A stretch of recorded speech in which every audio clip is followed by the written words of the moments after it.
आज पढ़े जा रहे हैं कक्षा 7 के अध्याय 6 त्रिभुज एवं उनके गुण। तो त्रिभुज के प्रकार, तो पहले त्रिभुज किसे कहते हैं ये जान लेते हैं। तीन भुजाओं की बनी बंद आकृति को त्रिभुज कहते हैं, ठीक है। अब इसमें है भुजाओं के माप के अनुसार, तो कितने प्रकार की होती हैं? तीन प्रकार के होते हैं। तो समबाहु त्रिभुज है, फिर समद्विबाहु त्रिभुज है, फिर विषमबाहु त्रिभुज है। तो पहले त्रिभुज पर ही डिस्कशन कर लेते हैं। त्रिभुज में कितने कोण होते हैं? तीन कोण होते हैं, ठीक है। और तीन भुजाएं होती हैं। जब दो रेखा, मतलब जैसे ये इस तरह हमने बनाया, ठीक है ना। जब दो युग्म आपस में मिलते हैं तो कौन सा कहलाता है?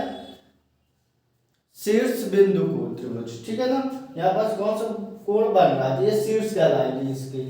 यहाँ जो कोण रहे शीर्ष, त्रिभुज के क्या कहलाएंगे? शीर्ष कोण कहलाते हैं, ठीक। अब आते हैं इस टॉपिक पर।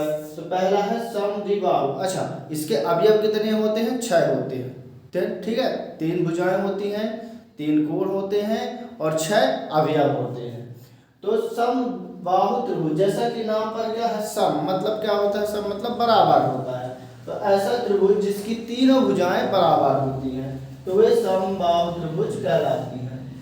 कैसे? मान लीजिए 3 सेंटीमीटर की ये भुजा है, ये भी 3 सेंटीमीटर की, ये भी 3 सेंटीमीटर की, ठीक है ना। ए बी सी, तो ये कौन सा त्रिभुज है? समबाहु त्रिभुज है, ठीक है। अब आते हैं समद्विबाहु। शब्द क्या है? समद्विबाहु। सम मतलब क्या बताया मैंने? बराबर। द्वि मतलब दो, बाहु माने भुजाएं, मतलब जिसकी दो भुजाएं बराबर हो वह समद्विबाहु त्रिभुज कहलाता है। और तीसरी भुजा बराबर नहीं होगी, ठीक है ना। तो कितनी भुजाएं होती हैं? 3 होती हैं, ठीक।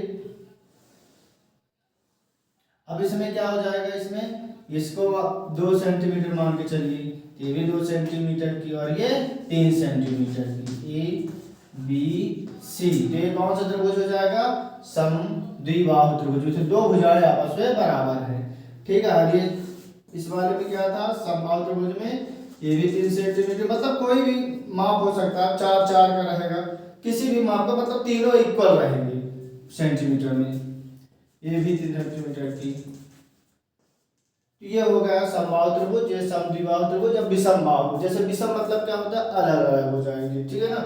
तो इसमें सबकी भुजाएं क्या रहती है? अलग अलग। मान लीजिए 2 सेंटीमीटर की, ये 3 सेंटीमीटर की, ये 4 सेंटीमीटर की। ए बी सी, तो ये हो गए भुजाओं के माप के अनुसार। अगर जो हम कोण के अनुसार अगर जो करें तो कोण के अनुसार हो जाएगा न्यून कोण, समकोण। तो इसको आगे डिस्कशन करते हैं। तो ये समझ में आ गया आपके। कोणों के माप के अनुसार त्रिभुज कितने प्रकार के होते हैं? तो वो होते हैं 3 प्रकार के। अब वो 3 प्रकार में पहला क्या है? समकोण त्रिभुज। तो एक ऐसा त्रिभुज जिसमें एक ठीक 90 डिग्री का हो वह समकोण त्रिभुज कहलाता है। कैसे?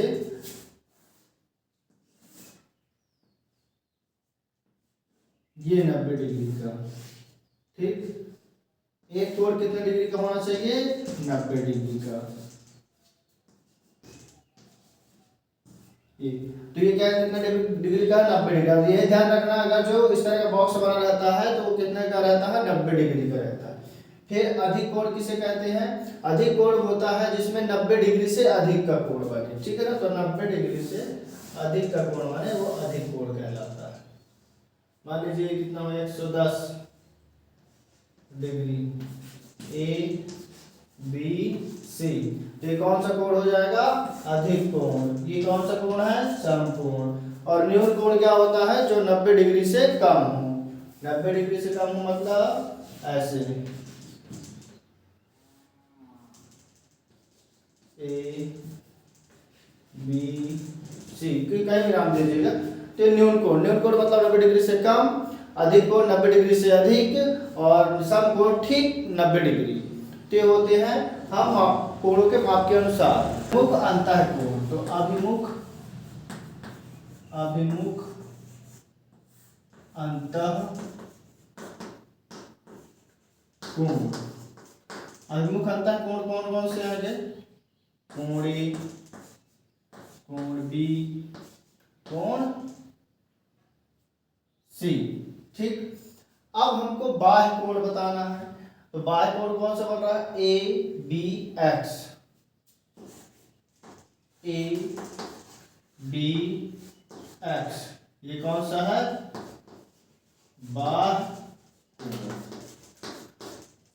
और त्रिभुज के अंतर कोणों का योग कितना होता है, 180 होता है। ये रिक्त स्थान विकल्प जोड़ी या एक शब्द में प्रश्न पूछा जा सकता है। तो कितना होता है त्रिभुज के अंतर कोणों का योग, 180 डिग्री, ये जरूर ध्यान रखना है।